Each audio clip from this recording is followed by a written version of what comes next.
चलिए, नमस्कार साथियों, स्वागत है आप सभी का आपके अपने परिवार केवल टीचिंग एग्जाम्स पर। मैं वासुदेव द्विवेदी आप सभी का बहुत बहुत स्वागत करता हूं। तो सभी साथी जल्दी से लाइव आ जाएंगे और कमेंट बॉक्स में लाइव आकर के बता देंगे कौन कौन लाइव आ चुका है। फिर साथियों हम सब अपनी बातों को आगे लेकर के चलेंगे। जहां अंतिम क्लास में हम लोगों ने अपनी बात छोड़ी थी उससे आगे चलते हुए हम अपनी बातों को बढ़ाएंगे। जैसा कि मैंने आप सभी से कहा था कि मेरी आप लोगों से मुलाकात जो है सीटेट के एग्ज़ाम में प्रथम बार हो रही है। तो प्रथम बार हम लोग जो है चीज़ों को कर रहे हैं। कल आप लोगों ने क्लास की और आप लोगों का फीडबैक और प्रतिपुष्टि जो है बहुत बढ़िया लगी।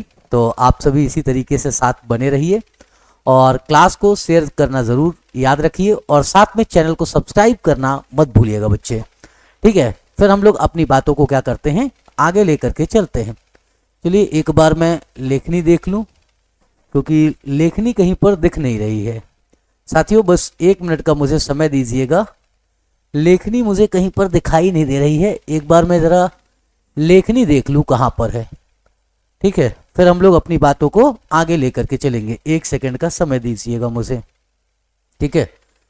चलिए, रहती तो वैसे बोर्ड पर ही है लेकिन बोर्ड पर अच्छा यहाँ नीचे गिरी हुई है।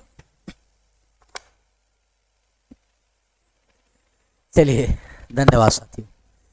चलिए आप लोगों को थोड़ा इंतजार करना पड़ा। आ जाते बच्चे अपने पहले प्रश्न की तरफ और पहले प्रश्न की तरफ हम लोग जो है बात करते हुए आगे बढ़ते हैं, ठीक है। तो आप लोग इसी तरह से उत्साहवर्धन करते रहिए, हम लोग आप लोगों के साथ जो है ऐसे ही चलते रहेंगे, ठीक है। चलो भाई सभी साथियों का स्वागत है। हाँ बिल्कुल बच्चे, उसे भी देखेंगे बिल्कुल। और आज तो एलटी वाले बच्चों के लिए काफ़ी खुशखबरी की बात है।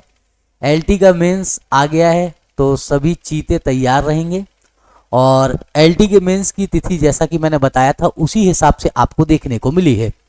तो उसके विषय में भी हम लोग बात करेंगे और उसके विषय में बात करते हुए हम चीज़ों को देखने का प्रयास करेंगे। चलिए तो सबसे पहले साथियों हम लोग बात करते हैं, ये कहता है fill in the blank with correct option and alert and vigilance public in necessary for developing a strong dash dash dash। रिक्त स्थान को सही विकल्प से भरें, एक दृढ़ डैश डैश का विकास करने के लिए सतर्क और सजग जनता की आवश्यकता है। अब देखिए यहां पर 2 बातें इस्तेमाल की गई, सतर्क और सजग जनता, और एक क्या किया गया बच्चे आपका, एक दृढ़। अब ये बात समझिए कि जब भी कभी बात की जाती है सजग जनता की तो हम लोग कहते हैं कि जनता के लिए, जनता के द्वारा, जनता का शासन ही क्या कहलाता है, लोकतंत्र कहलाता है। और लोकतंत्र में किस तरीके की जनता की हमको आवश्यकता होती है, तो एक सजग और जागरूक जनता की आवश्यकता होती है। इसीलिए कहा जाता है कि एक अच्छा लोकतंत्र तभी बन सकता है जब जनता क्या होगी, जागरूक होगी, जब जनता को अपने अधिकारों के प्रति जो है जानकारी होगी। जब तक जनता अपने अधिकारों को नहीं जानती है और जब तक जनता जो है राजनीति में जागरूकता पूर्वक भागीदारी नहीं करती है, तब तक जो है जनता की जो भूमिका है, जो जनता लोकतंत्र को मजबूत बनाती है, वह जनता जो है जागरूक होनी चाहिए, ठीक है। तो इस बात को ध्यान रख करके चलना है, बिल्कुल। चलते हैं आगे बढ़ते हैं। आ जाइए, कहता है कि अगला प्रश्न, निम्नलिखित में से किन कारणों से नवपाषाण युगीन स्थल पुरापाषाण युगीन स्थलों से भिन्न है, ठीक है। अब आपको यहां पर देखना है कि जो नवपाषाण कालीन स्थल हैं वो पुरापाषाण कालीन स्थलों से कैसे भिन्न होते हैं। तो सबसे पहली बात आप लोगों को पता होनी चाहिए कि जब इतिहास हम पढ़ते हैं तो हम देखते हैं सबसे पहला काल कौन सा आता है, पुरापाषाण काल, या इसके हम किसके अंतर्गत बांट देते हैं, स्टोन एज में भी बांट करके देखते हैं। पुरापाषाण काल का मतलब क्या है, ऐसा काल जब मानव क्या किया करता था, पत्थर के हथियारों का उपयोग किया करता था और इसके हथियार क्या थे, बड़े थे। मानव किस तरीके का था बच्चे, अभी खाना बदोश था, उसका स्थायी निवास नहीं था, वह अभी बच्चे कृषि से परिचित नहीं था। तो ऐसी परिस्थितियां क्या कहलाती हैं, आपकी पुरापाषाण कालीन परिस्थितियां हो गई। और धीरे धीरे बच्चे जब समय आगे बढ़ा तो पुरापाषाण काल के बाद हम कहां पर आए, मध्यपाषाण काल पर आए। मध्यपाषाण काल पर आकर के मानव के पास क्या हो गया बच्चे आपका, तो हम कहेंगे स्थायी बस्तियों के हमें क्या मिलने लग जाते हैं, अवशेष मिलने लग जाते हैं। पत्थरों या औजारों के आकार क्या होने लग जाते हैं, छोटे होने लग जाते हैं। साथ में मध्यपाषाण काल के अंतर्गत ही हमें कृषि जैसे साक्ष्य भी देखने को मिल जाते हैं। तो ये क्या है, परिवर्तन हुआ। तो धीरे धीरे क्रमिक परिवर्तन होते हुए जब मानव नवपाषाण काल में आया तो नवपाषाण कालीन मानव ने क्या क्या चीजें सीख ली, कृषि करना सीख लिया, स्थायी अपनी बस्तियां बसा ली। और यहां पर बच्चे जो औजार इस्तेमाल होते थे वो कैसे थे, पॉलिशदार, मतलब जिन पर पॉलिश की जाती थी, पॉलिश के हुए औजारों का क्या किया जाने लगा, इस्तेमाल किया जाने लगा। तो अब हमको इन प्रश्न को समझना है। कहता है ओखली और मूसल का प्रयोग अनाज को पीसने के लिए किया जाता था, बिल्कुल किया जाने लगा। यहां पर बर्तन का प्रयोग खाना बनाने के लिए किया जाने लगा, यह बात भी सत्य है। विभिन्न प्रकार की चीजों के कपड़े बुने जाने थे, यह भी सत्य हो जाता है। पत्थर के औजारों का प्रयोग आरंभ हो गया, नहीं, पत्थर के औजारों का जो प्रयोग प्रारंभ हो जाता है वह कहां से हो जाता है, पुरा पाषाण काल से ही बच्चे आपको देखने को मिल जाता है। अब देखना है सही विकल्प कौन सा है। तो जहां पर भी 1, 2 और 3 होगा हम उसे क्या करेंगे, चुन लेंगे, और सी इज अ राइट आंसर। सी हमारा क्या हो जाता है बच्चे, आपका सही विकल्प हो जाता है, इसे ध्यान रखिएगा। बीपीएससी की क्लास भी बच्चे आपकी जल्दी ही क्या हो जाएगी, लाइव होगी। चलिए आ जाते हैं बच्चे। कहता है कथन ए तथा बी को पढ़ें तथा सही विकल्प का चुनाव करें। कथन ए कहता है ब्राह्मणों को समिश्र भोजन करने की अनुमति नहीं थी। समिश्र भोजन का मतलब क्या होता है, जैसे बच्चे आपका मांस हो गया, दूसरा क्या हो गया बच्चे, आपका मदिरा हो गया। तो ब्राह्मणों को मांस और मदिरा का भक्षण जो है क्या किया गया था, मना किया गया था। तो सामिश्र भोजन का मतलब क्या हुआ, मांस और मदिरा। हम लोग जानते हैं कि जब भी हम अपने पुराणों में जाकर के देखते हैं, पुराणों में क्या किया गया है, ब्राह्मणों के लिए मांस और मदिरा के भक्षण को क्या किया जाता है, मना किया गया है। वही कहता है बृहद धर्म पुराण, यह भी पुराणों के अंतर्गत 13वीं शताब्दी के आसपास बच्चे से लिखा गया, जो बंगाल में रचित 13वीं शताब्दी का संस्कृत ग्रंथ है, ने स्थानीय ब्राह्मणों को कुछ खास किस्मों की मछली खाने की अनुमति दी। अब यहां पर समझिएगा, बंगाली ब्राह्मण मछली खाते, जैसे हम लोग दाल भात चोखा खाते हैं, उसी तरीके से वहां क्या होता है बच्चे, आपका मच्छी भात होता है। कारण क्या है, समुद्र से नजदीकी। हमेशा ध्यान रखिएगा किसी भी क्षेत्र का भोजन उसके पर्यावरणीय अवस्थिति पर क्या होता है, निर्भर करता है। जैसी उसकी क्या होगी, पर्यावरणीय अवस्थिति होगी, जैसी उसकी जलवायु होगी और जैसी उसकी भौगोलिक परिस्थितियां होंगी, उनका खान पान और परिधान उसी प्रकार का होगा। जैसे अगर हम बात करते हैं गंगा के दोआब में, आप लोगों ने देखा होगा कि ब्राह्मणों के लिए क्या है, मांस का भक्षण जो है बुरा माना जाता है, मदिरा पान बुरा माना जाता है। लेकिन यही जब आप पहाड़ी क्षेत्रों में जाएंगे या कठिन जलवायु परिस्थितियों वाले क्षेत्रों में जाएंगे तो वहां पर मांस और मदिरा को बुरा नहीं माना जाता। भारत में क्यों बुरा माना जाता, वो भी खासकर उत्तर भारत में, क्योंकि उत्तर भारत की जलवायु ऐसी है जो हमें हर एक सीजन में हर एक फसल उत्पादित करके देती है और एक उपजाऊ भूमि का भूभाग है। और इसी कारण इस क्षेत्र में आपको क्या दिखाई देता है, मांस और मदिरा जैसे तामसिक भोजनों को जो है मना किया जाता है और सामाजिक रूप से इसको स्वीकार्यता नहीं है। वहीं आप जब कभी जाएंगे समुद्री राज्यों के पास तो वहां पर मछली का भक्षण एक आम बात होती है, या मछली खाना जो है एक आम बात होती है। कारण क्या है, वहां की भौगोलिक परिस्थितियां और वहां पर जो उपलब्ध संसाधन है वह महत्वपूर्ण संसाधन कौन सा है, मछली है। तो बिल्कुल यह बात भी सत्य है कि यहां पर मछली खाने की अनुमति भी थी। कहता है ए सही है परंतु बी गलत है, नहीं, यह बात गलत है। बी सही है परंतु ए गलत है, नहीं। ए तथा बी दोनों गलत हैं, ये भी नहीं। ए तथा बी दोनों सही हैं, तो ए और बी क्या होते हैं बच्चे, आपके दोनों के दोनों सही हो जाते हैं। इस बात को ध्यान रखना है। चलिए नेक्स्ट चला जाए, आगे बढ़ते हैं और अगला प्रश्न करते हैं। कहता भीमबेटका के पुरा स्थल भारत के किस राज्य में पाए जाते हैं। अब भीमबेटका के पुरा स्थल, यहां से अभी तो राज्य पूछा गया, कई बार पूछा जाता है बच्चे कि ये किस जिले में पाया जाता है, तो जिले का नाम ध्यान रखिएगा, रायसेन। जिला कौन सा हो जाता है, रायसेन। यहां पर बच्चे तहसील है, उसका नाम है ओबेदुल्लागंज, ओबेदुल्लागंज है, ठीक है। और ओबेदुल्लागंज आता कहां पर है, तो हम कह देंगे मध्य प्रदेश में है। मध्य प्रदेश के रायसेन के ओबेदुल्लागंज में क्या पाई गई हैं, भीमबेटका की गुफाएं पाई गई हैं। इसका संबंध किससे है बच्चे, तो हम कहते हैं भीमबेटका की गुफाओं का संबंध आता है आपका पुरा पाषाण कालिक आपका स्थल है।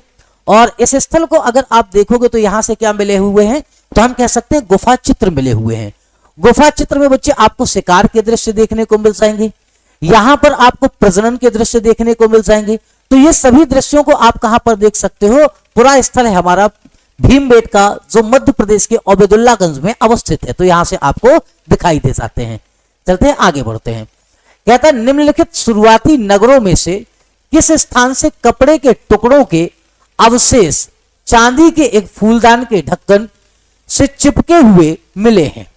ठीक है, निम्नलिखित शुरुआती नगरों में से किस स्थान से कपड़े के टुकड़े मिले, और साथ में बच्चे कपड़े के टुकड़े अवशेष चांदी के एक फूलदान के ढक्कन से चिपके हुए मिले हैं। ऐसे आप लोगों को क्या करना है, बताना है। और यह प्रश्न कई बार बच्चे आपसे सीटेट में पूछा गया है। ठीक है, तो सीटेट में आपके पास यह प्रश्न देखने को मिल जाता है। जैसे बच्चे अब कहता है, यहां पर आपके सामने एक शब्द है मोहनजोदड़ो। मोहनजोदड़ो का संबंध किससे है? हम कहेंगे मोहनजोदड़ो तो पाकिस्तान में अवस्थित है। मोहनजोदड़ो का शाब्दिक अर्थ क्या है? मोहनजोदड़ो का जो शाब्दिक अर्थ होता है, इसका मतलब बच्चे आपका मृतकों का टीला। इसका शाब्दिक अर्थ क्या है? मृतकों का टीला। ठीक है, मृतकों का टीला हो जाता है। जैसे कालीबंगा है, कालीबंगा का शाब्दिक अर्थ क्या है बच्चे? आपका काली चूड़ी। ठीक है, काली चूड़ी के लिए क्या है? कालीबंगा हो जाता है। आप कोई पूछे कालीबंगा है कहां पर, तो हम कहते हैं कि कालीबंगा हमारा राजस्थान में अवस्थित है। ठीक है, यह भी क्या है आपका एक हड़प्पा कालीन जो है, हमें क्या दिखाई देता है? नगर देखने को मिलता है। अब मोहनजोदड़ो से मिला क्या क्या है, यहां समझिए, कई बार यह प्रश्न बना हुआ है। मोहनजोदड़ो से सबसे पहली बात एक विशाल स्नानागार प्राप्त होता है। मोहनजोदड़ो से हमें दाढ़ी वाले साधु की मूर्ति प्राप्त हुई है, एक नर्तकी की कांस्य मूर्ति प्राप्त हुई है, पशुपतिनाथ की मोहर प्राप्त हुई है, सूती कपड़ा प्राप्त हुआ है। ठीक है, और चांदी पर लिपटे हुए आपके क्या मिले हुए हैं? तो फूलदान का ढक्कन मिला हुआ है। इसके साथ और क्या मिलता है? तो हम कहेंगे इस स्थान की खोज किसके द्वारा की गई थी? राखलदास बनर्जी के द्वारा की गई थी। नेक्स्ट स्थान आता बच्चे आपका लोथल। लोथल हमारा कहां पर अवस्थित है? तो लोथल बच्चे आपका गुजरात में है। ये क्या है बच्चे? भारत का प्राचीनतम हम कह सकते हैं बंदरगाह, या इसी को कहा जाता है बच्चे आपका गोदीबाड़ा। ठीक है, ये क्या है बच्चे आपका? तो एक प्रमुख बंदरगाह था। यहां से एक बात पूछी जाती है कि जो यह बंदरगाह था, यह किस नदी के किनारे अवस्थित था? तो हम कह सकते हैं यह भोगवा नदी के किनारे अवस्थित था। गुजरात में भोगवा नदी के किनारे आपको देखने को मिल जाता है। हड़प्पा किस नदी के किनारे था? अगर ऐसा कभी पूछा जाएगा तो ध्यान रखिएगा, रावी नदी के तट पर अवस्थित था। अच्छा, कालीबंगा किस नदी के किनारे अवस्थित है राजस्थान में? तो घग्गर नदी के किनारे, या इसी को हम लोग क्या कह देते हैं? प्राचीन बच्चे आपका सरस्वती नदी कह देते हैं, और इस सरस्वती नदी के किनारे है अवस्थित था। अब पूछा जाएगा बच्चे आपका जो लोथल है, गुजरात है, इसे गोदीबाड़ा भी कहते हैं। जैसे पूछ ले हड़प्पा कहां पर है? रावी नदी के किनारे। और हड़प्पा वह प्राचीनतम स्थल है जो पहली बार खोजा गया, और जब दयाराम साहनी ने इसकी खोज की, इसी के आधार पर इस सभ्यता का नाम क्या पड़ गया? हड़प्पा सभ्यता पड़ गया। और सिंधु नदी का जो क्षेत्र था, इस कारण से हम लोगों ने क्या कह दिया? अधिकांश स्थल मिले, इसलिए हमने सिंधु नदी घाटी सभ्यता कह दिया। हड़प्पा सभ्यता को हम नगरीय सभ्यता भी कहते हैं। कारण क्या है?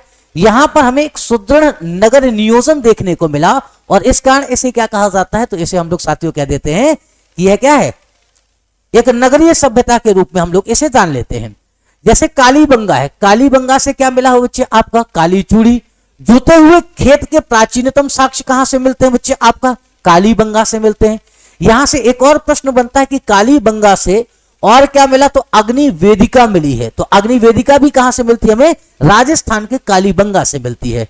तो ये सारी बातें याद रखोगे तो आराम से एग्जाम में आपका काम आ जाएगा। ठीक है, चलिए आगे बढ़ा जाए।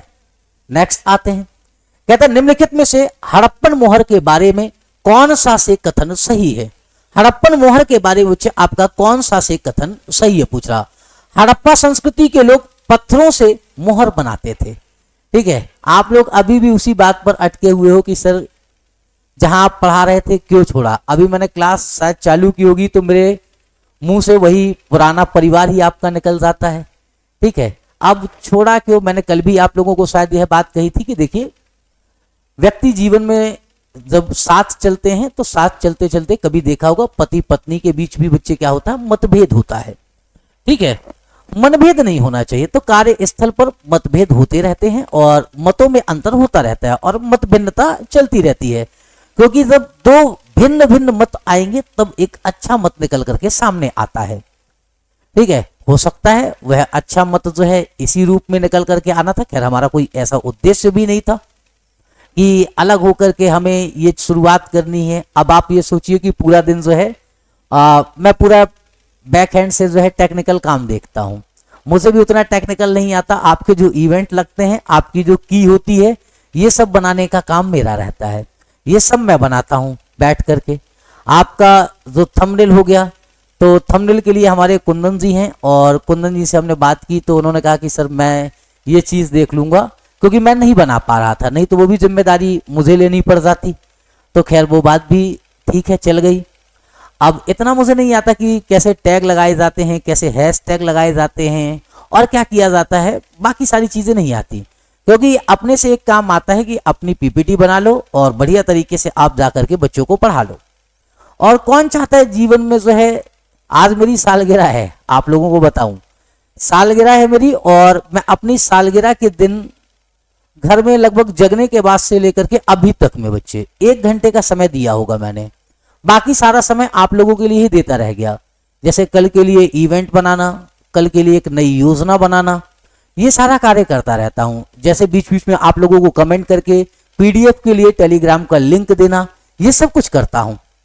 ठीक है, तो कोई आराम का जीवन छोड़ करके क्यों चाहेगा कष्ट में जाना। तो कुछ मतभेद होते हैं, जो मतभेद जो है जब समय के साथ बढ़ जाते हैं तो व्यक्ति क्या हो जाता है, अलग हो जाता है। तो ठीक है, और परिवर्तन प्रकृति का नियम है, उस परिवर्तन को समझते हुए हम लोग आगे चलते हैं। हम आपके लिए तब भी वहां पर भी थे और यहां पर भी हैं। तो जहां पर भी है हमारा मुख्य उद्देश्य है कि बच्चों से जुड़ाव होना चाहिए। ठीक है, और बच्चों के साथ जो है लगातार बने रहना चाहिए। ठीक है, तो इस बात को ध्यान रखिएगा। बाकी सारी चीजें आप लोगों को क्लास मिल रही है पूरी तरीके से। मेरी भी इसमें कोशिश है कि एसएसटी वाले सेगमेंट में आपकी जितनी मदद की जा सके वो मैं कर दूं। आप लोगों ने देखा होगा मैं सीटेट के एग्जाम में या टेट के एग्जाम में उतना उपयोगी व्यक्ति या उनमें मैं क्लासेस नहीं लेता था। कारण क्या है, क्योंकि मेरी जरूरत पड़ती है जब आपकी नौकरी की बात आती है, जब आपके पास से बच्चे मेंस के बैच आते हैं, जब आपके पास जॉब की वैकेंसी आती है, जब आप टीजीटी पीजीटी पर आते हैं, तब मेरी आवश्यकता पड़ती है। जब आपको लिखित परीक्षा की आवश्यकता होगी, जब आपको मेंस स्तर पर एमसीक्यू करने की आवश्यकता होगी, तब मेरी आवश्यकता पड़ती है और तब मैं निकल करके सामने आता हूं। आप सभी का बहुत बहुत आभार है कि आपने मुझे एनिवर्सरी का विश किया। और खैर घर में तो चलता ही रहता है कि आप सुबह से जो है व्यस्त ही हैं, तो वो जीवन का है, एक पहलू है, उसे चलने देते हैं। चलिए, हड़प्पा संस्कृति के लोग पत्थरों से मुहर बनाते थे। बिल्कुल सत्य बात है, हड़प्पा संस्कृति में बच्चे पत्थरों से मुहर बनाई जाती थी। यहां पर किसका इस्तेमाल किया जाता था, सेलखड़ी का इस्तेमाल किया जाता था। सेलखड़ी क्या है बच्चे, आपका एक मुलायम पत्थर है। ठीक है, मुलायम हमें क्या मिलता है, ये पत्थर है, और इस मुलायम पत्थर से हम क्या करते थे साथियों, तो हम लोग से मुहर बनाया करते थे हड़प्पा संस्कृति के लोग। हम लोगों का मतलब है हड़प्पा संस्कृति के लोग।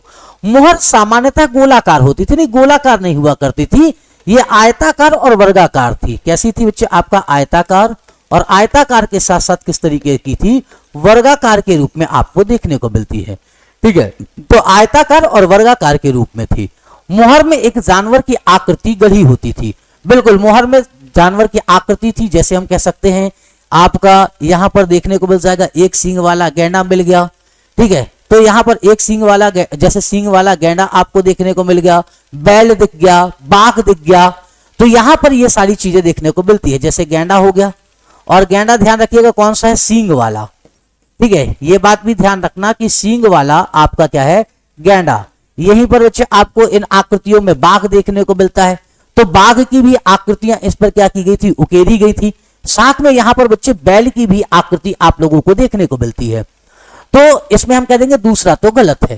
ठीक है, दूसरा क्या हो जाता है बच्चे, आपका गलत है। तो ए और सी अपना क्या हो जाएगा, सही हो जाएगा। A and C is a right answer. A और सी क्या है बच्चे, आपका बिल्कुल सही उत्तर है। चले आगे बढ़ते हैं साथियों, आइए। कहता है भारत में 4 पुरातात्विक स्थलों के नाम नीचे दिए गए हैं। ठीक है, 4 पुरातात्विक स्थल हैं। अब कहता है बच्चे, ठीक है, दिए गए हैं। पय्यमपल्ली, पय्यमपल्ली अगर जाते हैं तो ये पय्यमपल्ली कहां पर आ जाता है, पय्यमपल्ली आएगा तमिलनाडु, तमिलनाडु में है। ठीक है, तमिलनाडु। भीमबेटका कहां पर बच्चे आपका मध्य प्रदेश में है। हुंसगी, हुंसगी आती है बच्चे आपकी कहां पर है, कर्नाटक में, कर्नाटक। बुर्ज होम कहां पर है बच्चे आपका, कश्मीर में है। ठीक है, कहां पर हो जाता है अपना, कश्मीर में हो जाता है। कहता है निम्नलिखित में से कौन सा विकल्प उत्तर से दक्षिण दिशा में इन पुरातात्विक स्थलों की स्थिति का सही क्रम प्रस्तुत करता है। सबसे पहले तो आपने इनकी अवस्थिति समझ ली। अब ये समझिए जब कभी भी आप क्या देखेंगे, भारतीय मैप देखेंगे, इस तरीके से मान करके चलिए कि ये अपना क्या हो गया, भारत का मैप हो गया। इस भारत के मैप को जब आप लोग देखेंगे तो इस भारत के मैप पे हमें क्या करना है, चीजों को समझना है। जब भी इस तरीके के प्रश्न आए, मान लीजिए आपके पास इन प्रश्नों का जो है सही उत्तर आपसे नहीं आता, तो एक बार जो है मैप पर विचार कर लीजिए और मैप पर विचार करके क्या करिए, चीजों को बेहतर बनाने का प्रयास करिए। ठीक है, मैप पर विचार करना है और मैप पर विचार करते हुए क्या कर लेना है, हमें बातों को देख लेना है। जैसे मान लेते हैं ये अपना भारत का क्या हो गया, मैप हो गया। अब इस मैप में अगर हम विचार करें तो सबसे पहले यहां आपको क्या दिखाई देगा, यहां पर है बच्चे हमारा J&K है। जब J&K है और जम्मू कश्मीर में हमें क्या दिखाई देता है, बुर्ज होम देखने को मिलता है, तो हम कहेंगे सबसे पहले तो डी आना चाहिए। अब इसने हमसे क्रम पूछा है तो डी एक ऑप्शन से ही हमारा निकल गया वैसे तो। ठीक है, एक ही ऑप्शन से निकल गया कि डी क्या है बच्चे आपका सबसे उत्तर में होना चाहिए। ठीक है, सबसे उत्तर में होना चाहिए और पूछा क्या है बच्चे आपका उत्तर से दक्षिण दिशा। अच्छा, कई बार ये भी हो जाता है दक्षिण से उत्तर दिशा पूछ ले, तो दक्षिण से उत्तर पूछता तो बच्चे ध्यान रखिएगा दक्षिण से उत्तर आते तो क्या होता, ए होता, ए के बाद क्या होता, बी होता, बी के बाद फिर क्या, सॉरी ए के बाद सी होता और सी के बाद बी और बी के बाद क्या आता अपना, ए आता। तो इसे भी ध्यान रख लेना है, बिल्कुल। चलिए नेक्स्ट आ जाते हैं, अगला प्रश्न, आइए आकर के उत्तर दीजिएगा। निम्नलिखित में से कौन सा शब्द इतिहास में पुरा स्थल की सही व्याख्या प्रस्तुत करता है, बताइए जरा। पुरा स्थल की सही व्याख्या बच्चे कौन प्रस्तुत करता है, वह स्थान जहां पत्थर के औजारों का निर्माण किया जाता था, वह स्थान जहां औजार, बर्तन और इमारतों जैसी वस्तुओं के अवशेष मिले हैं, वह स्थान जहां आखेटक खाद्य संग्राहक रहते थे, वह स्थान जहां प्राचीन इंजीनियरिंग कार्य के अवशेष मिले हों। तो यह बात ध्यान रखिएगा कि निम्नलिखित में से कौन सा शब्द इतिहास में पुरा स्थल की सही व्याख्या करता है, तो पुरा स्थल की व्याख्या कौन करता है, वह स्थान जहां औजार, बर्तन और इमारतों जैसी वस्तुओं के जो है अवशेष देखने को मिलते हैं। मतलब जहां पर भी हमें अवशेष मिलते हैं उसे हम क्या कह देते हैं, पुरातात्विक स्थल के नाम से जानते हैं। चलिए अगला कहता है निम्नलिखित कथनों पर विचार कीजिए। सिल्क रूट पर नियंत्रण रखने वाले शासकों में सबसे प्रसिद्ध कुषाण थे। बिल्कुल, कुषाणों के लिए बच्चे पेशावर, ठीक है, सबसे अगर इनका शक्तिशाली क्षेत्र देखा जाए तो पेशावर और मथुरा का क्षेत्र रहा है। और इन्होंने किस पर कब्जा कर लिया था, तो इन्होंने सिल्क रूट पर कब्जा कर लिया था और सिल्क रूट से व्यापार पर इनका पूरा का पूरा कब्जा हो गया था। इसी दौरान भारत बच्चे आपकी सोने की चिड़िया बनी थी, क्योंकि जो विदेशी व्यापारी थे, जैसे यूरोपीय व्यापारी थे, उनके ऊपर क्या लगाया गया था, 2 गुना बच्चे आपका हम कह सकते हैं टैक्स लगाया गया या टैरिफ लगाया गया। इस रूट से गुजरने के लिए आपको क्या करना पड़ता था, पैसा देना पड़ता था। और चीन से जो व्यापार होता था वह चीन से व्यापार के लिए क्या करते थे, सिल्क रूट का इस्तेमाल किया करते थे। अब इस रूट पर किसका कब्जा हो गया, कुषाण वंश का कब्जा हो गया। और जब कुषाणों का कब्जा हुआ तो उन्होंने क्या किया, यहां पर दुगना टैरिफ लगा दिया और भारतीय जो व्यापारी थे उन व्यापारियों के यहां का टैरिफ क्या था, कुछ भी नहीं था, मतलब मुफ्त था। उनका व्यापार क्या था, टैक्स मुक्त व्यापार कर सकते थे भारतीय। और इस दौरान जितने भी विदेशी व्यापारी आते थे, भारतीय उनसे सोने के सिक्के लिया करते थे, साथ में हम कह सकते हैं सोना, चांदी, जेवरात, जिससे भी क्या हुआ करता था, व्यापार हुआ करता था। और इसी परिप्रेक्ष्य में कहा गया था कि जो यूरोप का सोना है या पश्चिम से जो भी सोना आता है वह भारत में आता है, लेकिन भारत से जाता नहीं। कारण क्या है, क्योंकि भारतीय कोई लेन देन यूरोपियों से नहीं कर रहे थे, बल्कि जो चाइना से सामान खरीद रहे थे उस सामान को कहां दे रहे थे, यूरोपियों को। और पैसा किसके पास आ जाया करता था, भारतीयों के पास आ जाया करता था। तो बिल्कुल यहीं से भारत क्या बना था, सोने की चिड़िया। नेक्स्ट कहता है बच्चे, कुषाणों ने मध्य एशिया तथा पश्चिमोत्तर भारत पर शासन किया। वे सबसे पहले सोने के सिक्के जारी करने वाले शासक थे। बिल्कुल सत्य बात है। जिनका उपयोग व्यापारियों ने किया, यह बात भी सत्य है, भारतीय व्यापारियों ने इसका इस्तेमाल किया। कथन एक और दो दोनों सही है। कथन दो जो है कथन एक से संबंधित है, नहीं संबंधित तो नहीं है, क्योंकि संबंधित होगा तो व्याख्या करेगा, तो व्याख्या तो नहीं कर रहा है। कथन एक गलत है परंतु दो सही है। कथन एक और दो दोनों सही है परंतु कथन दो जो है एक से संबंधित नहीं है, मतलब बच्चे उसकी व्याख्या नहीं करता है। ठीक है, क्योंकि सिल्क रूट पर कब्जा और सोने के सिक्के चलाना, ये दोनों आपस में क्या है बच्चे, आपका संबंधित नहीं है। दोनों कथन सत्य हैं लेकिन दोनों कथन आपस में आपको संबंधित देखने को नहीं मिलते हैं। ठीक है, चलिए आगे बढ़ते हैं। कहते हैं अंग्रेजों द्वारा 1905 में बंगाल विभाजन का मुख्य कारण क्या था।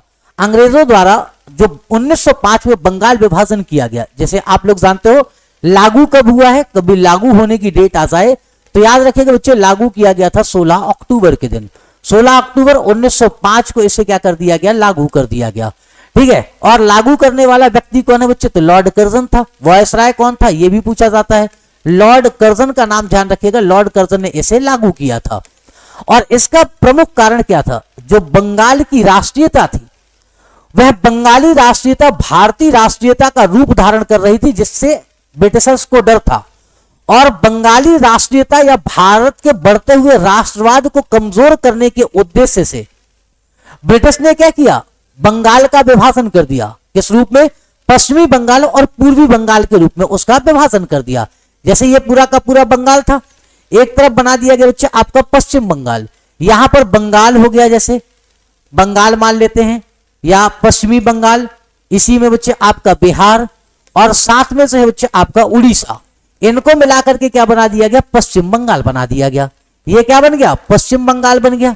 अब पश्चिम बंगाल में ही क्या किया जाता है, तो जो बंगाली भाषी लोग थे उन्हें हिंदी भाषी लोगों के साथ मिलाकर के उन्हें भाषाई रूप से कमजोर करने का प्रयास किया गया। दूसरा क्या किया गया, जो पूर्वी बंगाल बनाया गया, पूर्वी बंगाल में किसे शामिल किया गया, पूर्वी बंगाल में शामिल किया गया तो ढाका, चटगांव, ठीक है, ढाका को शामिल कर दिया गया, चटगांव को शामिल कर दिया गया, सिलहट को शामिल कर दिया गया, और इन्हें मिलाकर के क्या बनाया गया, पूर्वी बंगाल बनाया गया। यह एक मुस्लिम बहुल क्षेत्र था। ठीक है, कैसा था, मुस्लिम बहुल, तो धर्म के आधार पर भी विभाजन हो गया एक प्रकार से। और दूसरा क्या था बच्चे, आपका भाषाई विभाजन कर दिया। इस तरफ जो हिंदू थे, जो हिंदू बंगाली भाषी लोग थे, वो क्या हो गए, वो धार्मिक अल्पसंख्यक हो गए। और इस तरफ जो बंगाली भाषी लोग थे वह कैसे अल्पसंख्यक हो गए, भाषाई अल्पसंख्यक के रूप में जो है ब्रिटिशर्स ने विभाजित कर दिया। अब इससे प्रभाव क्या पड़ना था, इससे उन्होंने भारतीय राष्ट्रवाद को कमजोर करने का प्रयास किया। और कारण क्या दिया कि बंगाल एक बहुत बड़ा प्रांत है जिस पर प्रशासनिक रूप से नियंत्रण रख पाना कठिन है, और इस कारण से हम क्या करते हैं, बंगाल का विभाजन करते हैं। भारतीय अंग्रेजों की मंशा समझ गए कि भाई ये तो फूट डालो और राज करो वाली नीति है, और इसी कारण से उन्होंने क्या किया बच्चे, आपका आंदोलन किया, जिसे क्या कहा गया, बंग भंग आंदोलन और स्वदेशी आंदोलन के नाम से जाना गया। ठीक है, चलिए आगे बढ़ते हैं। निम्नलिखित में से किस गवर्नर जनरल ने फैसला किया कि बहादुर शाह जफर आखिरी मुगल सम्राट होंगे और उनकी मृत्यु के बाद किसी भी वंशज को शासक के रूप में पहचाना नहीं जाएगा। चलिए बताइए जरा मुझे, चलो भाई आ जाओ जल्दी जल्दी। निम्नलिखित में से किस गवर्नर जनरल ने फैसला किया कि बहादुर शाह जफर आखिरी मुगल सम्राट होंगे और उनकी मृत्यु के बाद किसी भी वंशज को शासक के रूप में पहचाना नहीं जाएगा। लॉर्ड डलहौजी के लिए को हम क्यों जानते हैं बच्चे, इसको जानते हैं इसकी जो है हड़प नीति के कारण। ठीक है, राज्य हड़प जो नीति थी, राज्य हड़प नीति के कारण बच्चे इसे हम लोग जानते हैं। जबकि हम लोग लॉर्ड कैनिंग की बात करें तो लॉर्ड कैनिंग क्या है बच्चे, आपका 1857 की क्रांति के समय ये क्या रहा बच्चे, आपका भारत का गवर्नर जनरल रहा। और भारत का बच्चे क्या बना है आपका, तो पहला वायसराय बना। पहला आपका क्या था बच्चे, आपका हम कह सकते हैं वायसराय के रूप में हम किसे जानते हैं, इसी को जानते हैं। विलियम बेंटिक क्या था बच्चे, आप लोग इसे जानते हैं तो सती प्रथा के लिए जानते हैं, सती प्रथा निरोधक कानून के लिए। दूसरा हम लोग इसे किसे के लिए जानते हैं बच्चे, तो हम लोग कहते हैं यह भारत का पहला गवर्नर जनरल था, पहला गवर्नर जनरल था, गवर्नर जनरल। और पहला गवर्नर जनरल कहां का था बच्चे, आपका भारत का। तो भारत का पहला गवर्नर जनरल यही देखने को मिलता है। लॉर्ड कॉर्नवालिस को किसके लिए जाने जाते हैं बच्चे, आपका तो स्थायी बंदोबस्त के लिए जाना जाता है, स्थायी बंदोबस्त के लिए जाना जाता है, बंदोबस्त के लिए इसे हम लोग जानते हैं। अब देखिए लॉर्ड कैनिंग के समय 1857 की क्रांति हुई और इसके द्वारा क्या कहा गया था, बहादुर शाह जफर, जफर नाम से ये शायरिया लिखा करता था। और जब ब्रिटिश सेना लाल किले के अंदर एंटर कर रही थी तो एक ब्रिटिश अधिकारी था, बहुत अच्छी फारसी भाषा में वह भी शायरी लिखा करता था। और जब इसके चारों बेटों को दिल्ली गेट पर मार करके उनके सर को टगा दिया गया, मतलब खुलेआम फांसी दे दी गई, उसके बाद बच्चे वो एंट्री करता है लाल किले में और बहादुर शाह जफर से कहता है, दमदमे में दम नहीं, ठंडी पड़ी शमशीर हिंदुस्तान की, ए जफर खैर मांगो जान की। और जफर 87 साल का बूढ़ा आदमी जवाब देता है, गाजियों में जब तलक बू रहेगी ईमान की, तख्त लंदन तक चलेगी तेग हिंदुस्तान की। ठीक है, तो ये बहादुर शाह जफर हो जाता है। चलिए नेक्स्ट आ जाते हैं। निम्नलिखित में से कौन स्वतंत्र भारत के पहले भारतीय गवर्नर जनरल थे? स्वतंत्र भारत के पहले भारतीय गवर्नर जनरल के रूप में आप किसे जानते हैं? आप देखिए, अगर पूछा जाए स्वतंत्र भारत का पहला गवर्नर जनरल कौन था, तो लॉर्ड माउंटबेटन। पहला गवर्नर जनरल स्वतंत्र भारत का कौन था? लॉर्ड माउंटबेटन था। और पहला बच्चे भारतीय गवर्नर जनरल कौन थे? तो सी राजगोपालाचारी थे। सी राजगोपालाचारी स्वतंत्र भारत के पहले भारतीय गवर्नर जनरल थे। 1948 में ये भारत के गवर्नर जनरल बनते हैं और 1950 में गवर्नर जनरल के पद को समाप्त कर दिया गया और भारत में राष्ट्रपति पद का जो है निर्माण किया गया, इसे भी ध्यान रखना है। चलिए नेक्स्ट आते हैं।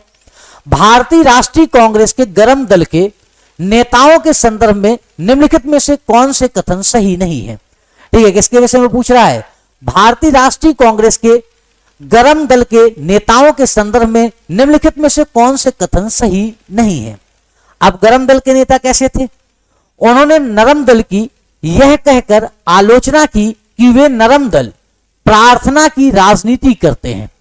ठीक है, गरम दल के नेताओं के संदर्भ में निम्नलिखित में से कौन से कथन सही नहीं है? बिल्कुल, तो इन्होंने कहा कि जो नरम दल के नेता हैं, नरम दल के नेता क्या है? अनुनय विनय प्रार्थना पत्र के माध्यम से ब्रिटिश से क्या मांग रहे? भारतीयों के लिए अधिकार मांग रहे।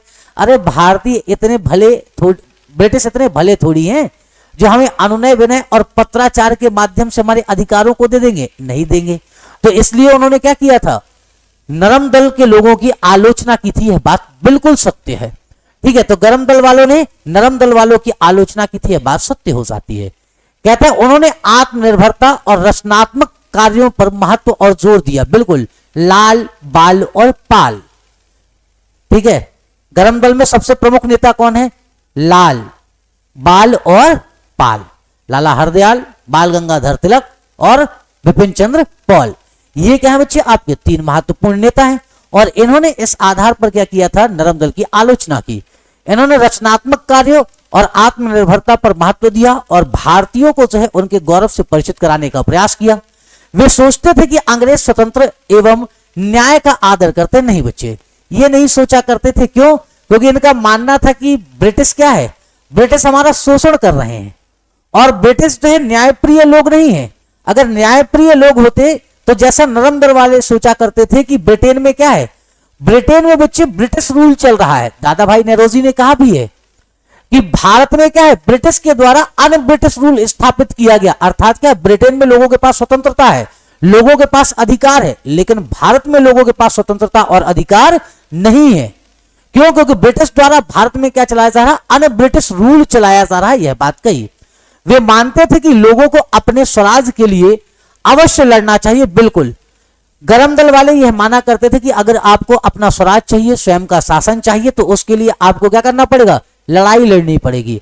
और इन्होंने ही, गरम दल के लोगों ने भारतीय राष्ट्रीय आंदोलन को सही मायने में शुरुआती स्तर पर जन आंदोलन के रूप में बदला, जिसे आगे चल करके मोहनदास करमचंद गांधी जी, जिनकी आज पुण्यतिथि भी है, उन्होंने उसे किसमें परिवर्तित कर दिया बच्चे? आपका एक बृहद जन आंदोलन के रूप में परिवर्तित कर दिया। चलते हैं अगले प्रश्न की ओर।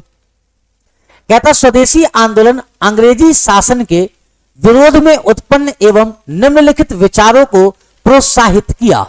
स्वदेशी आंदोलन ने अंग्रेजी शासन के विरोध में उत्पन्न एवं निम्नलिखित विचारों को प्रोत्साहित किया। स्वदेशी आंदोलन आया क्यों या हुआ क्यों? तो बंगाल विभाजन के कारण बच्चे हमने क्या किया था? स्वदेशी आंदोलन किया था। स्वदेशी आंदोलन के दौरान बच्चे क्या किया गया, स्वदेशी व्यापारिक संगठनों का निर्माण किया गया, यह बात सत्य है। विदेशी के बहिष्कार का एक महत्वपूर्ण इसमें साधन था। राष्ट्रीय शिक्षा पर बल दिया गया, यह बात भी सत्य है कि राष्ट्रीय शिक्षा पर बल दिया गया, जिसके अंतर्गत बच्चे आप लोगों ने गुरुकुल, कांगड़ी जैसे विद्यालयों को देखा, इनकी स्थापना की गई थी। तो राष्ट्रीय शिक्षा पर क्या दिया जाता है, बल दिया जाता है। भारतीय भाषाओं के उपयोग पर बल दिया गया। स्वदेशी पुलिस की बात इनके द्वारा नहीं की गई थी। तो 1, 2 और 3 हमारा क्या हो जाता है, सत्य हो जाएगा। 1, 2 और 3 is a right answer. Next चलते हैं।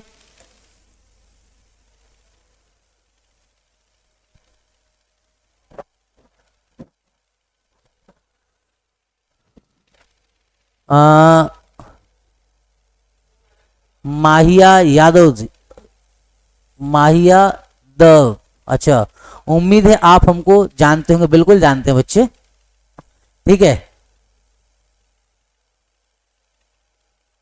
बिल्कुल आप लोगों को मैं सभी को जानता हूं। चलिए, निम्नलिखित में से किस भाषा समूह के लिए गांधीवादी श्री पोट्टी श्री रामलू ने अलग राज्य की मांग करते हुए अनशन किया, जिस पर उनकी मृत्यु हो गई। आप समझिए, भाषाई आधार पर पहला राज्य कौन सा बना है, हम सभी को मालूम है बच्चे, आपका 1 अक्टूबर 1953 को, ठीक है, 1 अक्टूबर 1953 को भाषाई आधार पर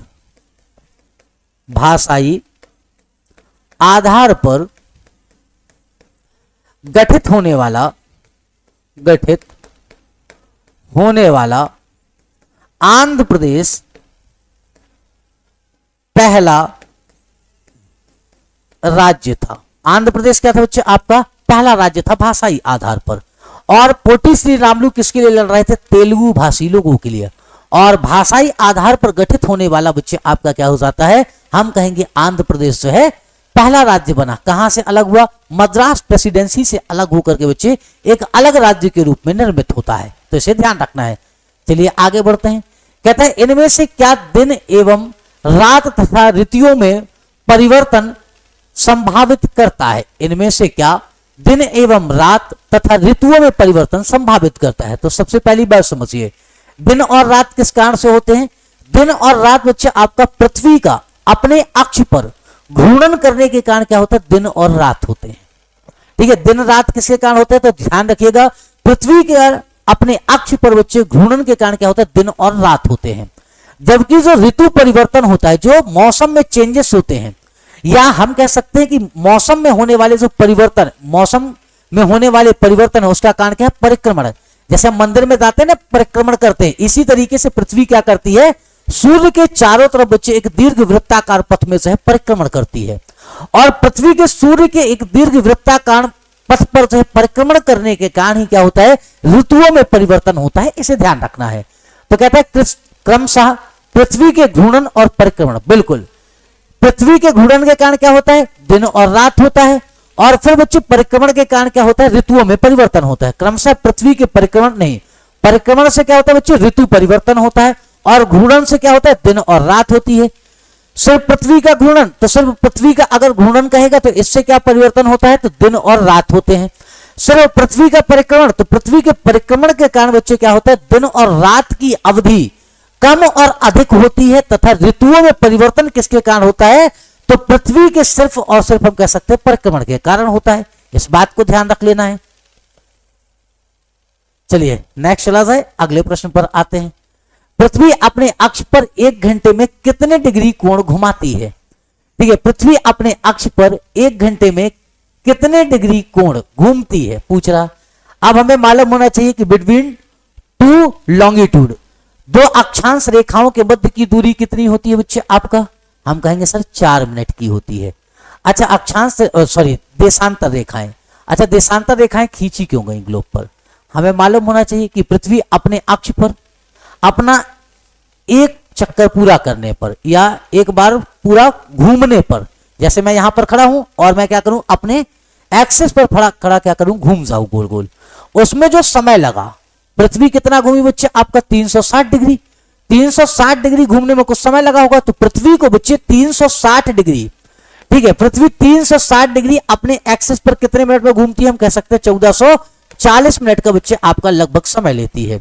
तो 1 डिग्री बराबर क्या होगा? अगर हमसे कोई पूछ ले कि 1 डिग्री बराबर क्या है, तो हम कहेंगे कि भाई हम क्या कर सकते हैं, 1440 को जो है 360 से क्या कर देते हैं, डिवाइड कर देते हैं। तो 1440 को 360 से डिवाइड किया तो 3 चौक 12 और 6 चौक 24, तो 4 बार में कट गया। आपका क्या हुआ, हम कहेंगे 1 डिग्री बराबर हो जाता है 1 डिग्री बराबर 4 मिनट का समय होता है।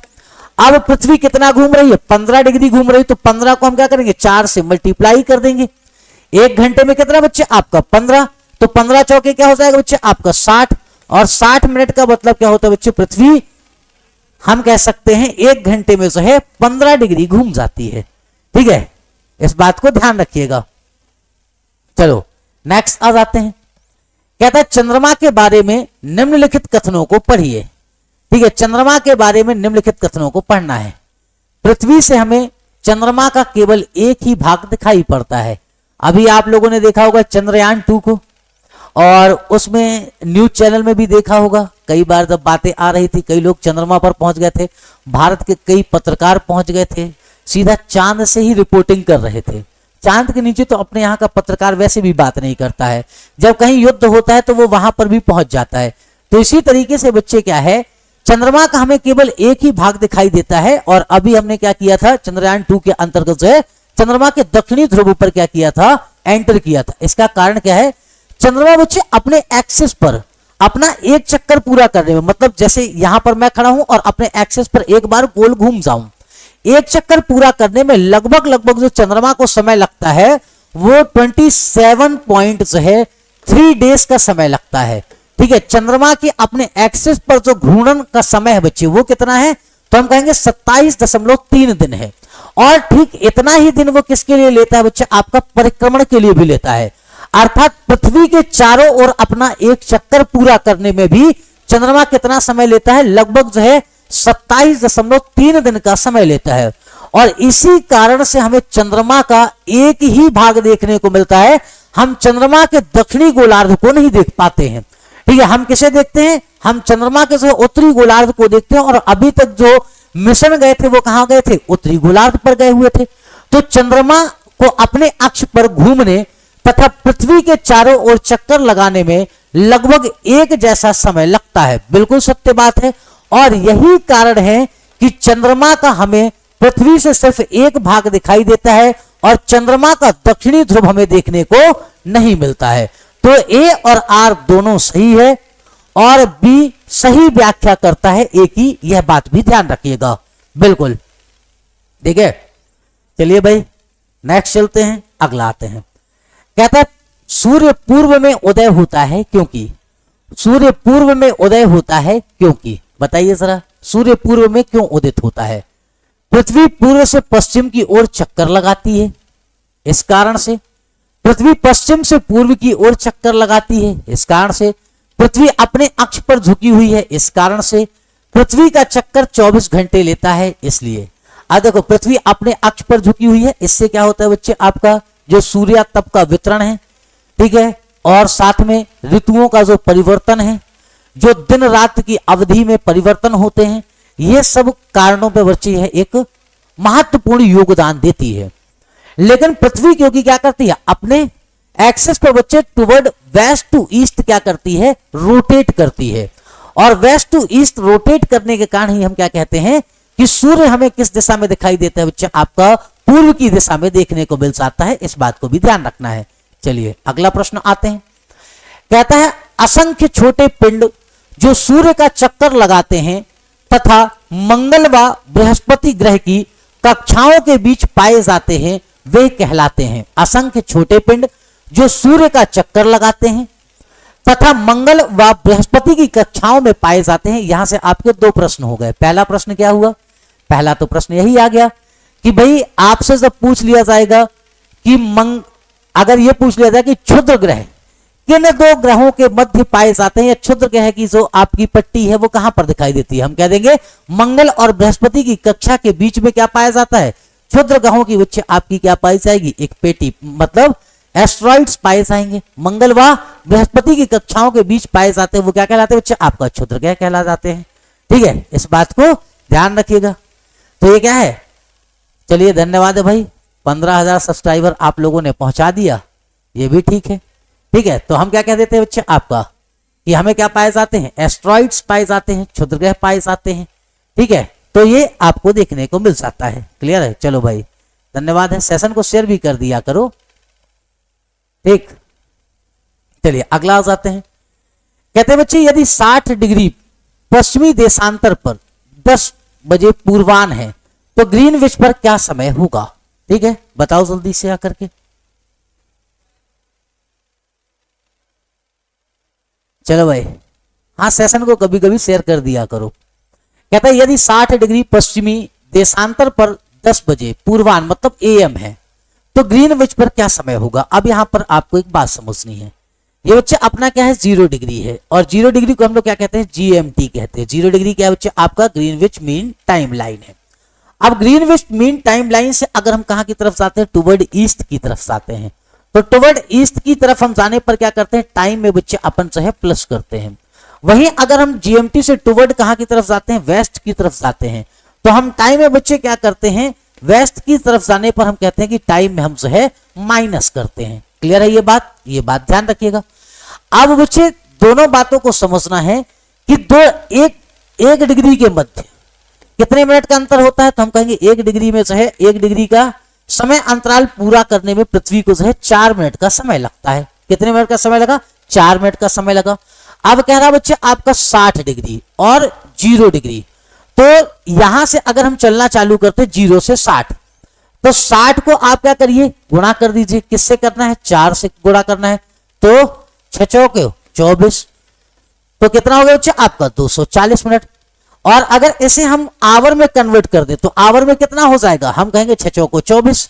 ठीक है, तो 4 घंटे हो गया, 4 आवर हो गया, 4 आवर का डिफरेंस आना चाहिए। अब मान करके चलते हैं ये है हमारा 60 डिग्री। ठीक है, 60 डिग्री क्या है बच्चे आपका वेस्ट है। 60 डिग्री वेस्ट में अगर 10 क्या बचा हुआ है आपका AM बचा हुआ है, तो अब हमें यहां से कहां लौटना बच्चे आपका 0 की तरफ लौटना है। 0 की तरफ लौटेंगे, 10 से कितना आएंगे, हम कहेंगे सर 11, 11 से कितना चलेंगे 12, 12 से कितना चलोगे बच्चे आप 1, और 1 से कितना चलोगे बच्चे आप 2 चलोगे, तो हमारा 4 घंटे हो गया।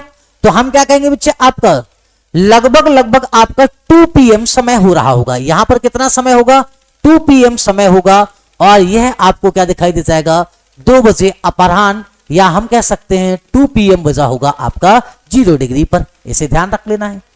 ठीक है, तो इसे ध्यान रखते हुए चलना है कि 2 PM होगा। ये बात हमेशा याद रहे कि 2 PM यहां पर आपको दिखाई देगा। अगला चलते हैं, आइए। अंतरराष्ट्रीय तिथि रेखा के बारे में निम्नलिखित में से कौन सा कथन सही है? अंतरराष्ट्रीय तिथि रेखा के बारे में, इंटरनेशनल डेट लाइन गुजरती कहां से है, तो बच्चे आपको दिखाई दे जाएगा अलास्का, और साथ में बच्चे साइबेरिया के मध्य जो है बेरिंग सागर है, उस बेरिंग सागर से होकर के ये गुजरती है। बेरिंग सागर से होकर के बच्चे आपको देखने को मिलेगी। ठीक है, तो बेरिंग सागर से होकर के अंतरराष्ट्रीय तिथि रेखा गुजरती है। अंतरराष्ट्रीय तिथि रेखा को बच्चे क्या किया गया, जिगजैग मोशन में खींचा गया है। कारण क्या है, क्योंकि अगर यह किसी जमीनी स्थल से गुजरती तो उस जमीनी स्थल पर क्या होता, एक तरफ बच्चे आपका अलग तिथि होती और एक तरफ जो है अलग तिथि होती। इस कारण से इसे सिर्फ और सिर्फ कहां से गुजारा गया, तो जलीय भूभाग से गुजारा गया। यह कहीं पर भी स्थलीय भूभाग से नहीं गुजरती है। तो अंतरराष्ट्रीय तिथि रेखा एक सीधी रेखा है जो उत्तरी ध्रुव को दक्षिणी ध्रुव से जोड़ती है, यह कथन गलत है। अंतरराष्ट्रीय तिथि रेखा केवल जलीय भाग से होकर के गुजरती है, बात तो बिल्कुल सत्य है। अंतरराष्ट्रीय तिथि रेखा जलीय व स्थलीय दोनों भागों से होकर के गुजरती है, बात असत्य है। अंतरराष्ट्रीय तिथि रेखा लगभग 0 डिग्री देशांतर का अनुसरण और साथ साथ करती है, नहीं है, बात भी गलत हो जाती है। तो हम क्या कहेंगे, यह सिर्फ और सिर्फ बच्चे आपका जलीय भाग से गुजरते हुए देखने को मिल जाती है। चलिए नेक्स्ट आ जाते हैं, अगला प्रश्न कहता है निम्नलिखित में से किस दिन प्रत्येक वर्ष पर्यावरण दिवस मनाया जाता है? अब पर्यावरण दिवस पहली बार कब मनाया गया, यह ध्यान रखिए। अगर पहली बार पूछा जाए कि फर्स्ट टाइम कब मनाया गया था, तो फर्स्ट टाइम अगर ऐसा पूछ लिया जाए तो फर्स्ट टाइम मनाया गया था बच्चे आपका 1973 में। 1973 में पहली बार पर्यावरण दिवस मनाया गया। ठीक है, अभी आप लोगों के पास यहां पर जो है 5 मई है। 5 मई किसके लिए जाना जाता है बच्चे, ध्यान रखिएगा। आज आप कार्टून नहीं बना सकते, इसे कहा जाता है इंटरनेशनल या अंतरराष्ट्रीय कार्टूनिस्ट डे है? कार्टूनिस्ट दिवस अगर पूछा जाए या कार्टून दिवस पूछा जाए तो 5 मई है। अंतरराष्ट्रीय कार्टूनिस्ट दिवस बच्चे आपका 5 मई। और 5 जुलाई अगर पूछ लिया जाए तो 5 जुलाई ध्यान रखिएगा, इसे कहा जाता है राष्ट्रीय कर्मठ दिवस कहते हैं। ये क्या है बच्चे आपका राष्ट्रीय कर्मठ दिवस के रूप में जाना जाता है। कर्मठ दिवस मनाया जाता है, ठीक है। राष्ट्रीय कर्मठ दिवस कब मनाया जाता है? तो राष्ट्रीय कर्मठ दिवस बच्चे आपका 5 जुलाई के दिन। और 5 जून को क्या मनाया जाता है? पर्यावरण दिवस के रूप में हम लोग जो है सेलिब्रेट करते हैं। चलिए अगला प्रश्न कहता है निम्नलिखित में से कौन सा उष्णकटिबंधीय घास का मैदान है? निम्नलिखित में से कौन सा उष्णकटिबंधीय घास का मैदान है? मध्य एशिया स्टेपी, दक्षिण अफ्रीका का वेल्ड, अर्जेंटीना का पैम्पॉस और ब्राजील का कंपोस। इनमें से कौन सा हमसे पूछा गया है बच्चे आपका क्या है? उष्णकटिबंधीय घास के मैदान है। इनमें से बच्चे 3 तो क्या होंगे? 3 तो हम लोग जानते हैं शीतोष्ण कटिबंधीय घास के मैदान होंगे। अब यहां पर देखो, जैसे ये आपके टुंड्रा ये दिखाई दे रहा आपको, यहां पर बच्चे आपका स्टेपी दिखाई दे रहा, तो स्टेपी मध्य एशिया में है। और जब मध्य एशिया में आपको दिखाई दे जाएगा तो हम कहेंगे ये तो सर क्या है? ये शीतोष्ण होना चाहिए। इसके बाद बच्चे आपका ये क्या है? आप यहां पर देखो हमारे पास कौन सा वेल्ड है। अब वेल्ड आपको कहां दिखाई देता है बच्चे आपका?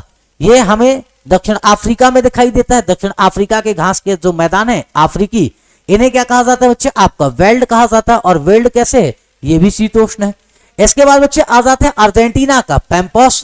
पैम्पॉस कहां दिखाई दे जाएगा? ये अर्जेंटीना में दुनिया की सबसे खूबसूरत जलवायु यहां पर देखने को मिलती है। और यह भी कैसा बच्चे आपका? शीतोष्ण है, ठीक है। ये कैसा आपको दिखाई देगा? शीतोष्ण। और जबकि ब्राजील का कंपोस कैसा है बच्चे आपका? तो ये ब्राजील का कंपोस यहां पाया जाएगा जो किस तरीके से उष्णकटिबंधीय घास के मैदान के रूप में जाना जाता है। अब यहीं पर कुछ मैदानों के और नाम जान लीजिए कि उष्णकटिबंध वाले अगर पूछे जाए कि और कौन कौन से हैं, तो देखो हम एक तो कह सकते हैं कंपोस। ये क्या है बच्चे आपका? तो कंपोस को ध्यान रखिएगा, ये उष्णकटिबंधीय घास के मैदान हैं जिन्हें हम लोग क्या कहते हैं? कैंपोस के नाम से जानते हैं।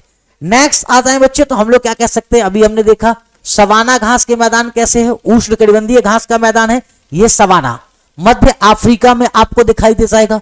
इसी तरीके से कभी अगर लानोस ऑप्शन में दे दे तो लानोस भी कैसा है बच्चे? जो आपको कहां पर दिखाई देगा? ये यहां पर लानोस देखने को मिलेगा।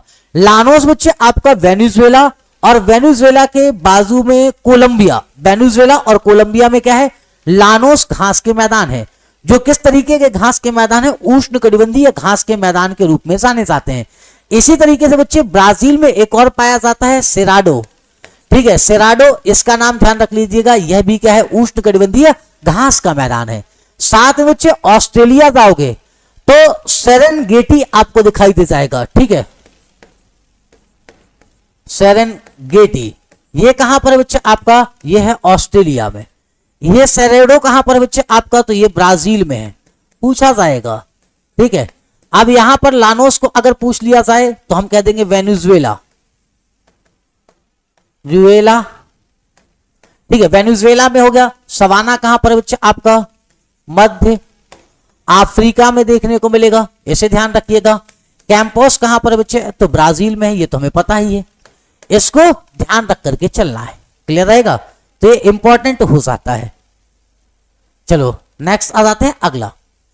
कहता है जैव मंडल में सभी जीवित जीव जंतु, जो जैव मंडल होता है हम लोग जानते हैं जल मंडल, स्थल मंडल, वायुमंडल, इन सबको मिलाकर के क्या बनता है बच्चे? जैव मंडल बनता है। अब कहता है जैव मंडल में जीवित जीव जंतु एक दूसरे से परस्पर संबंधित है, बिल्कुल एक दूसरे के भोजन पर निर्भर हैं और ऊर्जा की प्राप्ति एक दूसरे से होती है, ठीक है।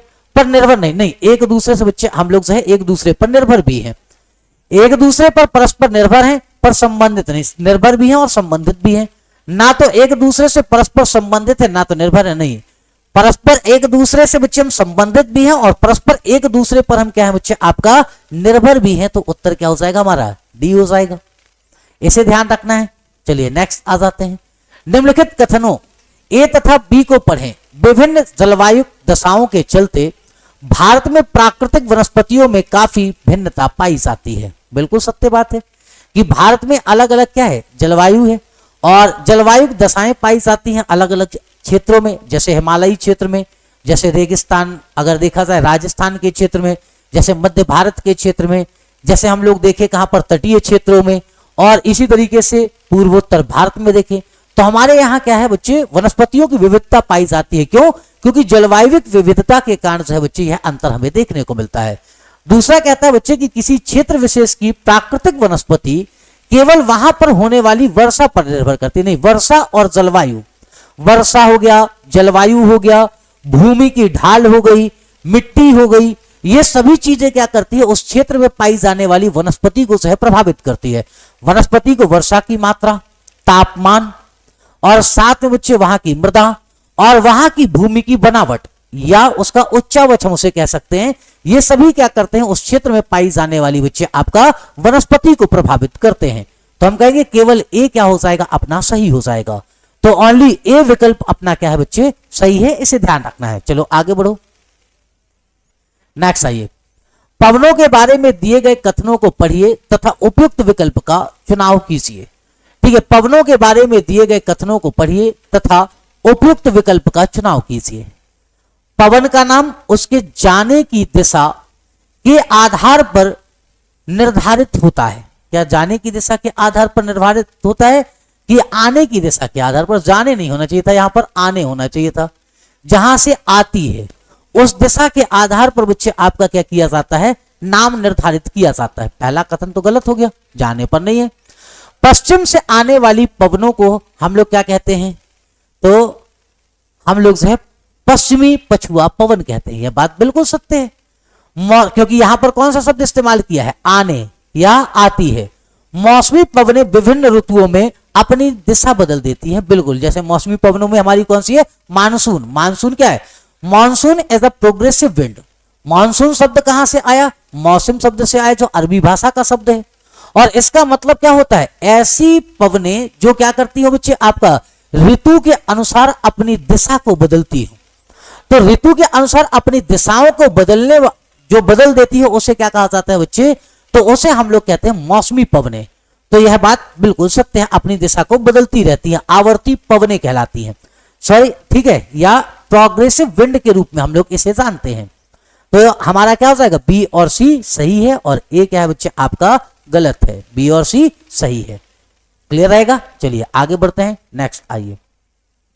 कहता है अंतरिक्ष से प्रवेश करने वाले उल्का पिंड वायुमंडल के किस परत में आने पर जल जाते हैं। अंतरिक्ष से प्रवेश करने वाले उल्का पिंड वायुमंडल की किस परत पर आने पर जल जाते हैं। बाह्यमंडल, बाह्य वायुमंडल, बहिर्मंडल, समताप मंडल या मध्यमंडल। कहता है एक्सोस्फीयर, थर्मोस्फीयर या स्ट्रेटोस्फीयर या मीजोस्फीयर। किसके कारण जलते बच्चे, आपका अत्यधिक घर्षण के कारण ये क्या होते हैं, जल उठते हैं। और जलते कहां पर है, तो हम लोग जानते हैं बच्चे यह मध्य मंडल में आकर के जल जाते हैं। ठीक है, कहां पर, मध्य मंडल में या मीजोस्फीयर में। किसके कारण बच्चे, आपका अत्यधिक घर्षण के कारण ये क्या हो जाते हैं, जल जाते हैं। नेक्स्ट आइए अगला। कहता है निम्नलिखित में से कौन सी स्थायी पवनें नहीं है। बताइए सर, निम्नलिखित में से कौन सी स्थायी पवनें नहीं है। पश्चिमी पवनें स्थायी पवनें हैं। ठीक है, पूर्वी पवनें, यह भी क्या बच्चे आपका ईस्टर्लीज भी, वेस्टर्लीज और ईस्टर्लीज स्थायी पवनें हैं। मानसूनी पवनें कैसी है बच्चे आपका, तो ये प्रोग्रेसिव विंड है, या हम कह सकते हैं आवर्ती पवनें हैं, जो ऋतु के अनुसार अपनी दिशाओं को क्या करती है, बदलती है। ट्रेड विंड्स क्या बच्चे आपका वर्ष भर एक दिशा में ही चलती रहती है, तो इसलिए इसका नाम क्या बच्चे आपका ट्रेड विंड्स हो गया। चलिए नेक्स्ट आते हैं। कहता है निम्नलिखित कथनों पर विचार कीजिए तथा सही विकल्प का चुनाव कीजिए। आर्द्रता महासागरों पर सबसे अधिक तथा महाद्वीपों के ऊपर सबसे कम पाई जाती है। बिल्कुल सत्य है, क्योंकि महासागरों के क्षेत्र में क्या होता है, वाष्पीकरण होता है, और वाष्पीकरण के द्वारा हवाओं में क्या होता है, आर्द्रता पहुंच जाती है। यह बात सत्य है कि वाष्पीकरण के कारण क्या है, महासागरों में बच्चे आपकी सर्वाधिक आर्द्रता पाई जाती है। महाद्वीपीय, महाद्वीप का मतलब क्या, भूमि।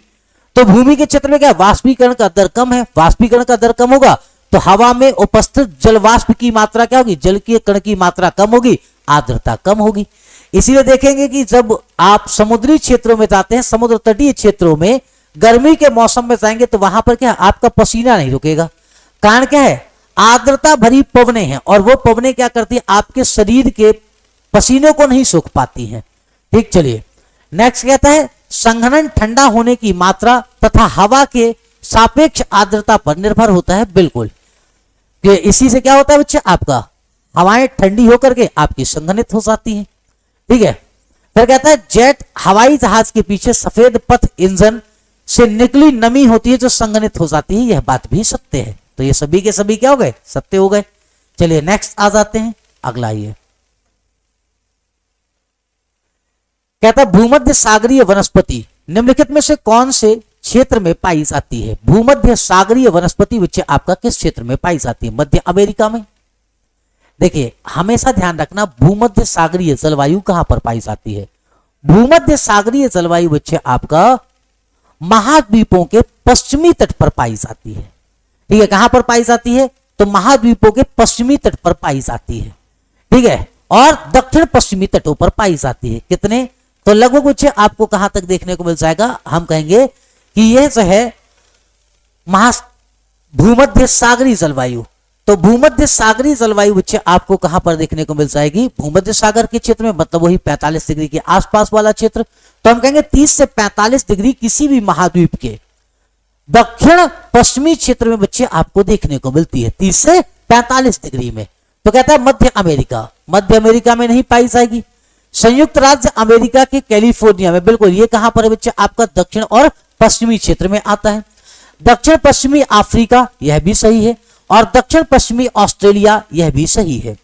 तो हम क्या कह देते हैं बच्चे, आपका बी, सी और डी। एक बात यहां पर ध्यान रखिएगा, जो भूमध्य सागरीय जलवायु वाले क्षेत्र हैं यह किसके लिए जाने जाते हैं, रसदार फलों के लिए जाने जाते हैं। और जहां पर रसदार फल पाए जाते हैं वहां पर बच्चे आपका फूड प्रोसेसिंग इंडस्ट्री स्टैब्लिश्ड हुई है, जहां पर आपको वाइन इंडस्ट्री देखने को मिलेगी। इसीलिए जब आप देखते हैं यूरोप या भूमध्य सागर के आसपास अवस्थित जो यूरोप के देश हैं, जैसे आप लोग देखते हो फ्रांस की वाइन हो गई और स्पेन की वाइन हो गई, तो इन क्षेत्रों में बच्चे क्या है, आपका वाइन इंडस्ट्री डेवलप्ड हुई। कारण क्या है, क्योंकि यहां पर क्या पाए जाते हैं, रसदार जूसी फल पाए जाते हैं। और भूमध्य सागरीय क्षेत्र बच्चे किसके लिए जाना जाता है, रसदार और जूसी फलों के लिए जाना जाता है। भूमध्य सागरीय जलवायु की सबसे बड़ी विशेषता क्या होती है, तो ध्यान रखिएगा, यहां पर जो ग्रीष्म ऋतु होती है वो शुष्क होती है, लेकिन शीत ऋतु में यहां पर क्या होती है, वर्षा होती है। और शीत ऋतु कैसी होती है, मृदु होती है। इसे ध्यान रखना है। चलिए कहता है ज्वार भाटा के संबंध में निम्नलिखित में से कौन सा कथन सही है। आप पूछ रहा ज्वार भाटा, निम्न ज्वार नौ संचालन में सहायक होता नहीं, उच्च ज्वार। निम्न ज्वार होगा तो क्या होगा, पानी का स्तर क्या होगा, कम होगा। और उच्च ज्वार होगा तो पानी का स्तर अधिक होगा। और वह क्या होता है बच्चे, आपका ऐसी परिस्थिति में वह नौ संचालन के लिए सहायक होता है। तो पहला कथन तो हमारा गलत हो गया, सही ढूंढना है। महीने में 2 बार महासागरीय नहीं, ये तो दिन प्रतिदिन क्या होता है बच्चे, आपका दिन में 2 बार ज्वार और भाटा आते हैं, तो ये तो प्रतिदिन की घटना हो जाती है। कहता है जब जल अपने निम्नतर स्तर तक आ जाता है तथा तट से पीछे चला जाता है तो उसे ज्वार, ज्वार नहीं बच्चे क्या कहते हैं, इसे भाटा कहते हैं। ठीक है, क्या कहा जाता है, भाटा कहा जाता है। जब पानी ऊपर उठता है उसे क्या कहते हैं हम लोग, ज्वार कहते हैं। सूर्य व चंद्रमा के शक्तिशाली गुरुत्वाकर्षण बल के कारण पृथ्वी की सतह पर ज्वार और भाटे आते हैं। बिल्कुल, और इसमें भी बच्चे सबसे महत्वपूर्ण योगदान किसका होता है, तो हम कह सकते हैं कि सबसे महत्वपूर्ण योगदान होता है चंद्रमा का जो है आकर्षण बल। ठीक है, इसे ध्यान रख लीजिएगा। ठीक है, कौन है भाई, सन्नी कुमार विजेता जी। चलो नेक्स्ट आते हैं, अगली बात कहते हैं दिए गए कथन ए तथा कारण आर को पढ़िए तथा सही विकल्प का चुनाव कीजिए। ठीक है, सही विकल्प का क्या करना है, चुनाव करना है। गंगा ब्रह्मपुत्र बेसिन के पर्वतीय क्षेत्र में कम लोग रहते हैं। गंगा ब्रह्मपुत्र बेसिन के पर्वतीय क्षेत्रों में, पर्वतीय क्षेत्रों की जलवायु क्या होती है बच्चे, आपका कठोर होती है। और जब कठोर जलवायु होगी बच्चे तो वहां पर लोग कम निवास करेंगे, यह बात सत्य है। जैसे आप ऊंचे पर्वतीय क्षेत्रों में जाएंगे वहां पर जनसंख्या घनत्व तो क्या दिखाई देगा, कम देखने को मिलेगा। बिल्कुल सत्य बात है। कहता है बच्चे जनसंख्या के वितरण में जो है पर्यावरण की जो है प्रमुख भूमिका होती है। बिल्कुल सही बात है। ठीक है, वहां की जलवायु निर्धारित करती है, वहां का पर्यावरण निर्धारित करता है कि वहां पर किस तरीके से जनसंख्या का निवास होगा, यह बात सही है। तो जनसंख्या के वितरण में पर्यावरण की जो है प्रमुख भूमिका होती है और इसीलिए गंगा ब्रह्मपुत्र बेसिन के पर्वतीय क्षेत्रों में कम लोग रहते हैं। बिल्कुल सत्य है, ए और आर दोनों सही है। और इसकी व्याख्या भी करता है, क्योंकि बच्चे पर्यावरणीय एक महत्वपूर्ण भूमिका है, निभाता है पर्यावरण किसी भी क्षेत्र की जनसंख्या को लेकर के। क्लियर रहेगा? चलो आगे बढ़ो। मानवीय बस्तियों के लिए आदर्श बसाओ स्थान के चयन के लिए निम्नलिखित में से कौन सी परिस्थितियां उपयुक्त हैं? ठीक है, मानवीय बस्तियों के लिए आदर्श बसाओ स्थान के चयन के लिए निम्नलिखित में से कौन सी बस्तियां बच्चे आपकी उपयुक्त हैं? तो देखिए, जहां पर भी मानव रहेगा उसके लिए क्या चाहिए? सबसे बढ़िया तो बच्चे एक जो है खाद्य संसाधन, या तो नदी हो जाए, मानवीय बस्ती बस जाएगी। थोड़ा सा समुद्री किनारे पर भी बस जाते हैं, क्योंकि पीने योग्य पानी की उपलब्धता बहुत जरूरी है। दूसरा क्या चाहिए? कृषि योग्य भूमि चाहिए भाई, दूसरा कृषि योग्य भूमि चाहिए। साथ में क्या चाहिए बच्चे? आपका संसाधन चाहिए। और ये सब कुछ हो जाए और फिर क्या है? मानव लोग बस जाएंगे। देखते हैं ये अनुकूल जलवायु, बिल्कुल अनुकूल जलवायु चाहिए, क्योंकि कठिन जलवायु में लोग नहीं रहेंगे।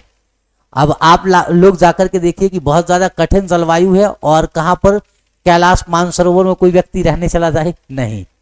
तो भाई कहां पर रहेगा? जहां जलवायु कैसी हो? मृदु हो, जहां पर मानव क्या कर पाए? सरवाइव कर पाए। फिर कहता है जल की उपलब्धता, बिल्कुल स्वच्छ जल की उपलब्धता जो है अति महत्वपूर्ण कारण होती है।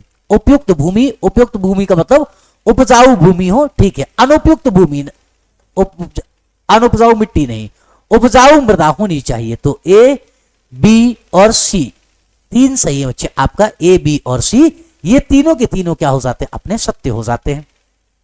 चलिए नेक्स्ट आते हैं। कहता है मध्य हिमालय को कहा जाता है। मध्य हिमालय को बच्चे किस नाम से जाना जाता है?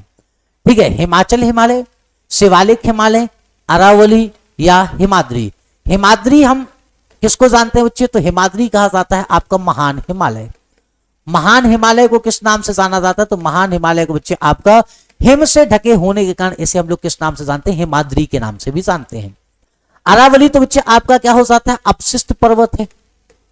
ये कैसा पर्वत है? अपशिष्ट पर्वत के रूप में हम लोग किसे जानते हैं? अपशिष्ट पर्वत के रूप में हम लोग जो है अरावली को जानते हैं। शिवालिक को बच्चे हम लोग किस लिए जानते हैं? तो शिवालिक पर्वतीय क्षेत्र है। शिवालिक आपका क्या है बच्चे? ये बाह्य हिमालय है। ये क्या हो जाता है हमारा? ये से हम लोग कह देते हैं बाह्य हिमालय के नाम से जानते हैं, तो बाह्य हिमालय हो जाता है। हिमाचल हिमालय को हम लोग क्या कहते हैं बच्चे? आपका मध्य हिमालय भी कहते हैं। मध्य के साथ साथ बच्चे इसी को आप लोग लेसर भी कह देते हैं, और साथ में इसे किस नाम से जानते हो? तो मिडिल के नाम से भी जानते हो। तो हम लोग किस नाम से जानते हैं बच्चे? से हिमाचल हिमालय के नाम से जानते हैं, मध्य हिमालय के नाम से जानते हैं, लेसर हिमालय के नाम से जानते हैं, मिडिल हिमालय के नाम से जानते हैं। इसे ध्यान रख के चलना है, ठीक है। नेक्स्ट बताइए अगला। हर दीपक सर को कहिए कि वीडियो पे सीटेट 2026 का थंबनेल भी डाल दें। चलिए ठीक है भाई, उसको डाल दिया जाएगा, आप चिंता मत करिए, 2026 का वो डल जाएगा, ठीक है। अरे भाई क्यों छोड़ दिया? मैंने कहा इस बात को छोड़ो ना, क्या ही रखा है। अच्छा एक बात बताओ, मैं किसी संस्थान में पढ़ा रहा था, छोड़ दिया, या जो भी बातें हुई, यह बात आपके लिए इतनी महत्वपूर्ण है कि बात यह महत्वपूर्ण है कि हम जो अपना कार्य वहां कर रहे थे वह कार्य यहां पर कर रहे हैं, साथ में अपनी नौकरी की तलाश कर रहे हैं। आप लोगों का एग्जाम नजदीक है, हमने सोचा तब तक जो है आप लोगों को पढ़ा दिया जाए, आप लोगों के साथ बना रहा जाए। भाई आप लोगों को की पढ़ाई को भी तो नहीं रोका जा सकता ना। मैं तो इवन जिन एग्जामों में, मैं टेट के एग्जामों में पढ़ाता ही नहीं। मैं तो सब मेन वैकेंसी के लिए आप एग्जाम देने जाओगे, मैं उन एग्जामों में आपके काम आता हूं। लेकिन फिर भी मैंने कहा कि चलो टेट में भी थोड़ी मदद कर दी जाए, सी टेट में आपकी मदद कर दी जाए। तो सी टेट वाले कोर्स में तो आपने मुझे कभी देखा ही नहीं होगा। हाँ मुझे देखेंगे, DSSB वाले बच्चे देख लेंगे, मुझे देखा होगा BPSC वाले बच्चों ने, मुझे देखा होगा UPLT वाले बच्चों ने, मुझे देखते मेंस में जो है KBS NVS EMRS वाले बच्चे, तो उनको देखने का सौभाग्य प्राप्त नहीं हो पाया। बस इतनी सी बात थी और कुछ नहीं है, ठीक है। तो इसे ध्यान रखिए। चलो, किस प्रकार के वन में नरम काष्ठ वाले वृक्ष जैसे चीड़, देवदार आदि उगते या पैदा होते हैं? किस प्रकार के वन में नरम काष्ठ वाले वृक्ष जैसे चीड़, देवदार आदि उगते और पैदा होते हैं? शीतोष्ण पर्णपाती वन में, शीतोष्ण सदाबहार वन में, शंकुधारी वन में, या उपोष्ण उष्णकटिबंधीय पर्णपाती वन में? तो बच्चे जब चीड़, देवदार, ये क्या है बच्चे आपका, अगर भारत में देखा जाए तो 4500 मीटर की अधिक ऊंचाई पर जाएंगे तो इस तरीके के वन आपको देखने को मिल जाते हैं। और यह कहाँ की विशेषता बच्चे, आपका शंकुधारी वन की विशेषता है।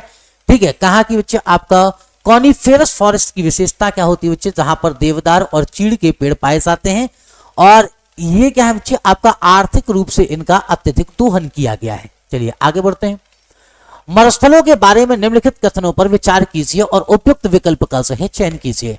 मरुस्थल इस शुष्क प्रदेश होता है, यह बात बिल्कुल सत्य है। शुष्क ही क्या कहलाता है बच्चे, आपका मरुस्थल, अर्थात जहां पर वनस्पतियों का विकास ना हो।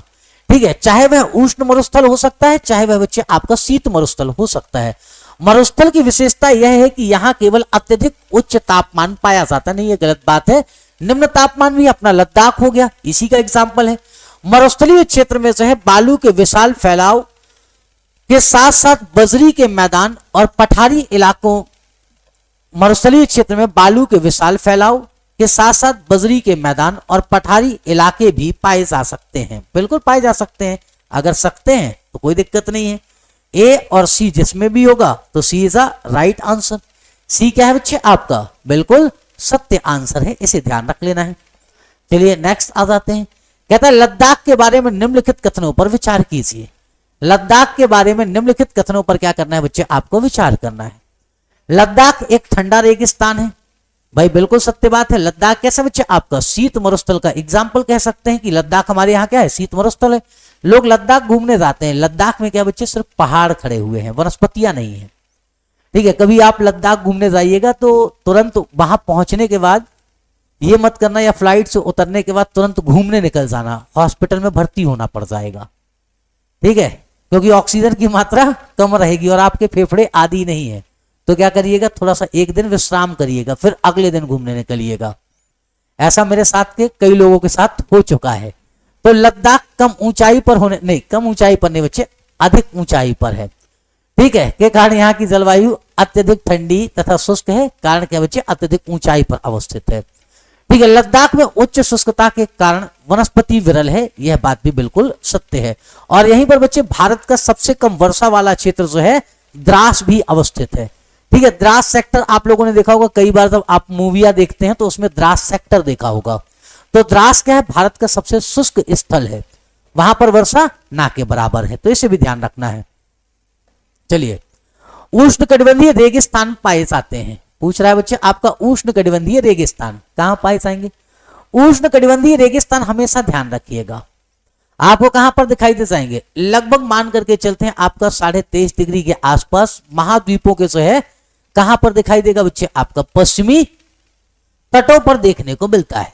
ठीक है, तो महाद्वीपों के पश्चिमी तटों पर बच्चे आपको उष्ण रेगिस्तान देखने को मिल जाएगा। तो महाद्वीपों के पश्चिमी तट पर बच्चे हमें क्या दिखाई देता है, प्रमुख रूप से जो है उष्णकटिबंधीय रेगिस्तान देखने को मिल जाते हैं। ठीक है, चलिए नेक्स्ट आ जाते हैं। कहता है विपक्ष किस प्रकार सरकार की जवाबदेही को सुनिश्चित करता है, बताइए, ये सिविक्स से है।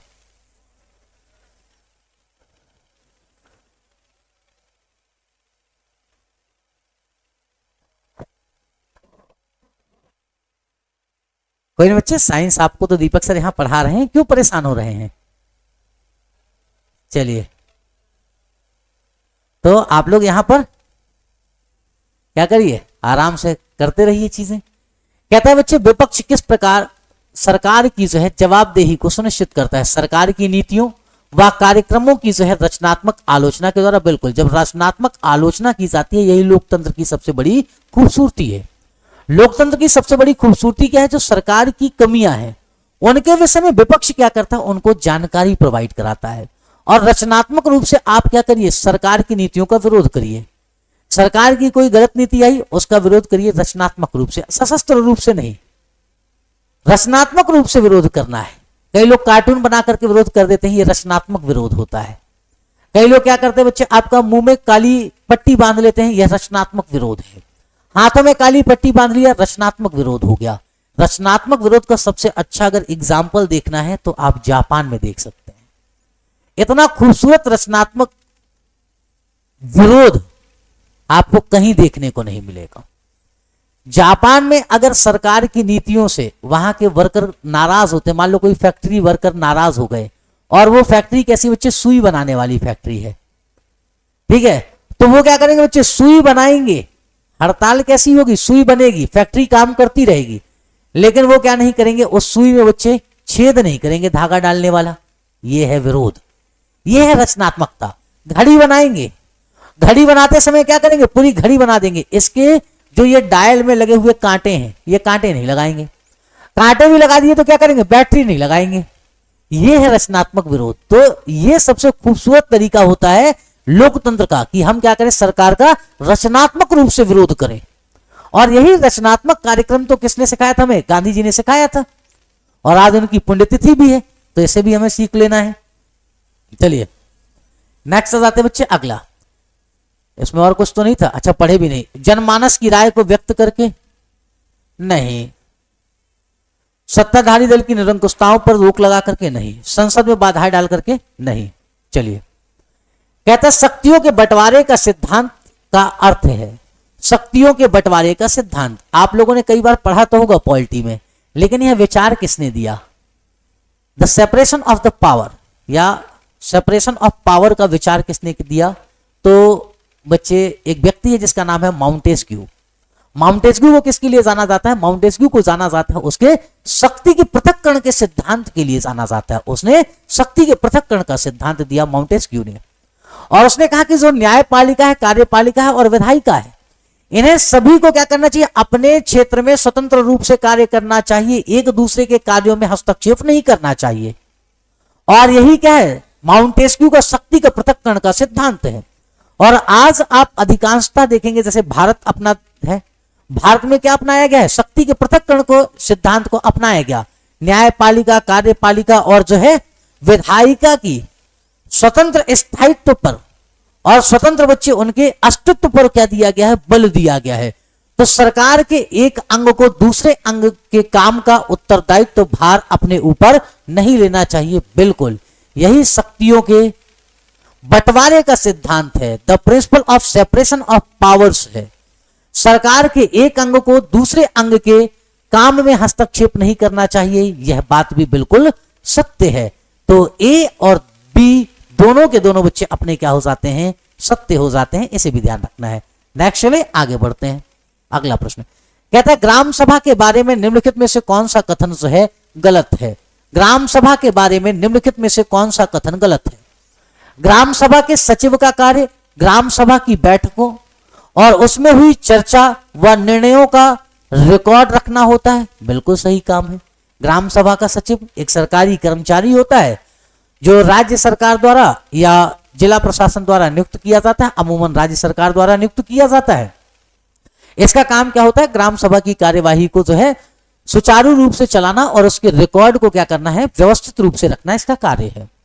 कहता है ग्राम पंचायत के कार्य को ग्राम सभा से स्वीकृति लेनी पड़ती है, बिल्कुल ग्राम सभा से स्वीकृति लेनी पड़ती है। चलिए, ग्राम सभा का सचिव एक निर्वाचित व्यक्ति होता है, निर्वाचित नहीं होता, ये तो सरकारी व्यक्ति है ना। ये कैसा बच्चे, आपका सरकारी व्यक्ति सचिव साहब देखा होगा पंचायत सीरीज, बनराकस को देखा होगा, और मेरा सबसे फेवरेट कैरेक्टर भी उसमें देख रहे हो विनोद, तो विनोद भी है अपना उसमें, तो विनोद को देखना है तो पंचायत सीरीज देखिए। फिर कहता है ग्राम सभा के सचिव का काम ग्राम सभा और ग्राम पंचायत की बैठकों को बुलाने का है, यह बात भी बिल्कुल सही है। अच्छा, कभी ऐसा बन जाए कि ग्राम सभा किन लोगों से मिलकर के बनती है, तो ग्राम पंचायत में उस ग्राम पंचायत की मतदाता सूची में शामिल सभी मतदाता बच्चे आपका ग्राम सभा का भाग होते हैं, ठीक है, इसे ध्यान रख लेना है। चलो नेक्स्ट आ जाओ। एक प्रजातांत्रिक सरकार के लिए निम्नलिखित में से कौन सा कथन सही है, ठीक है, एक प्रजातांत्रिक सरकार के लिए कौन सा कथन सही है। धन्यवाद भाई संजय सिंह जी आपका।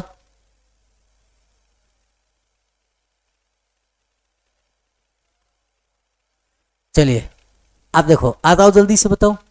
एक प्रजातांत्रिक सरकार के लिए निम्नलिखित में से कौन सा कथन सही है? सरकार के पास कानून बनाने की ताकत होती है पर लागू करने के नहीं। जब भाई लागू करने के नहीं है तो फिर प्रजातांत्रिक सरकार कहां से होगी?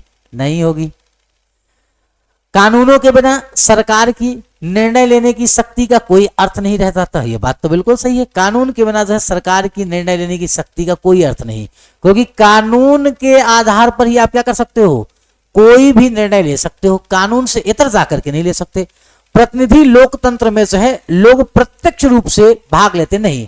ये प्रतिनिधि जो रिप्रेजेंटेटिव लोकतंत्र होता है या रिप्रेजेंटेटिव डेमोक्रेसी होती है जैसे भारत में है, इसमें हम क्या करते हैं? अपने प्रतिनिधि भेजते हैं।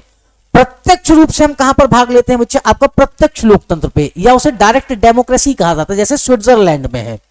वही कहता है बच्चे आपका प्रजातांत्रिक सरकार में कुछ वयस्कों को वोट देने का अधिकार होता नहीं, सभी वयस्कों को जो है मताधिकार प्रदान कर दिया जाता है। तो B is a right answer.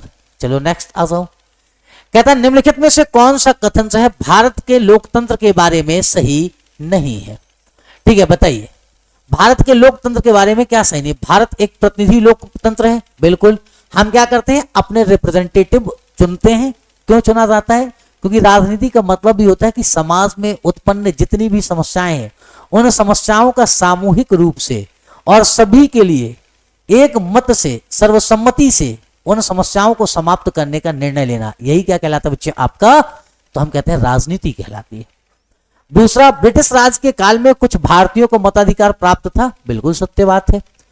प्रथम आम चुनावों में भारत ने सार्वभौमिक मताधिकार को अपनाया, बिल्कुल यह बात भी सत्य है। सार्वभौमिक वयस्क मताधिकार को हमने क्या किया था? प्रथम आम चुनावों में अपनाया था। सरकार के निर्णय लेने की प्रक्रिया में लोगों की प्रत्यक्ष सहभागिता है? नहीं, प्रत्यक्ष सहभागिता नहीं है। हम लोग कैसे भाग लेते हैं? अप्रत्यक्ष रूप से भाग लेते हैं। अपने जनप्रतिनिधि चुन करके क्या करते हैं? भेजते हैं, और भेज करके क्या करते हैं? कानून निर्माण की प्रक्रिया में हम लोग जो है भागीदार बनते हैं। बस आज भैया एनिवर्सरी स्पेशल में इतने ही प्रश्न रहेंगे। कल मिलेंगे, कल और प्रश्नों को लेकर के चलेंगे। अगर आप चाहते हो कि एसएसटी के मैं आपको सेगमेंट वाइज या आप सभी को जो है टॉपिक वाइज, वैसे इस तरीके से चल रहे हैं, चाहो तो जैसे हिस्ट्री का अलग, पॉलिटी का अलग और ज्योग्राफी का अलग, इस तरीके से भी चल सकते हैं। और ऐसे चलना है तो ऐसे भी, जिस तरीके से आपको करने में आसानी मिले आप मुझे कमेंट करके जरूर बताइएगा, हम लोग उस तरीके से चलेंगे। चलिए भाई, हाँ हाँ बिल्कुल लाएंगे बच्चे। सोनी कुमारी जी जल्दी आएगी आपकी वो भी क्लास, ठीक है। और किसी का कोई कमेंट है तो देख लेता हूं, फिर चलते हैं।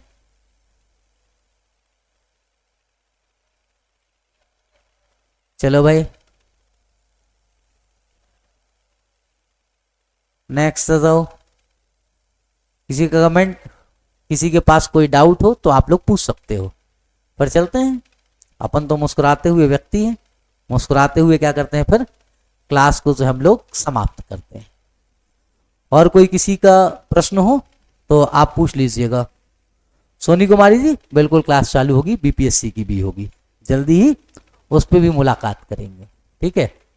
चलो तो आज के लिए बस यहीं तक। चैनल को सब्सक्राइब करना मत भूलिएगा। और देखिए आप लोग जो पीडीएफ के लिए पूछते हैं, टेलीग्राम का लिंक चैनल पे आपको ऊपर ही दिखाई देता होगा, उस पर क्लिक कर लीजिएगा, उस टेलीग्राम चैनल को ज्वाइन कर लीजिएगा। वहां पर बच्चे आप सभी को जो है पीडीएफ मिल जाएगी। बाकी आज के लिए बस इतना ही। और बापू प्रणाम। बापू प्रणाम मतलब मोहनदास करमचंद गांधी जी की आज पुण्यतिथि है और उनके आदर्श मैं अपने जीवन में लेकर के चलता हूं, तो उन्हीं की तरफ से मैं आप लोगों को प्रणाम करता हूं। धन्यवाद बच्चे। बिल्कुल करा दूंगा, पिछली बार भी कराया, इस बार भी कराऊंगा, बिल्कुल परेशान मत होइएगा, ठीक है। हाँ हाँ सुन लिया है बच्चे, फैन क्लास, ठीक है। हाँ महेश जी करा दूंगा वो भी। आर्थिक सर्वेक्षण तो आप लोग जानते हैं मैं कराता ही हूं, हमेशा कराता हूं। डन डन रहा, देख लिया आपका कमेंट। आर्थिक सर्वेक्षण सब कहो, अगर थ्योरी पढ़नी थ्योरी पढ़ लो, एमसीक्यू के लिए फिर मुझे एमसीक्यू बनाने पड़ेंगे। थ्योरी कहोगे तो अभी खड़े खड़े पढ़ा दूंगा। हाँ ठीक है, बिहार आर्थिक सर्वे करा दूंगा। और बताइए, और तो कुछ नहीं चाहिए? ठीक है, बाकी जो चीजें चाहिए रहे आप लोग जो है ऑफलाइन कमेंट बॉक्स में बता दिया करिए। क्लास अच्छी लगे तो भी और बुरी लगे तो भी, दोनों चीजें बता दिया करिए। हाँ बिल्कुल सोनी कुमारी जी। ठीक है, चलो भाई, तो धन्यवाद है आप सबका। थैंक यू बच्चे।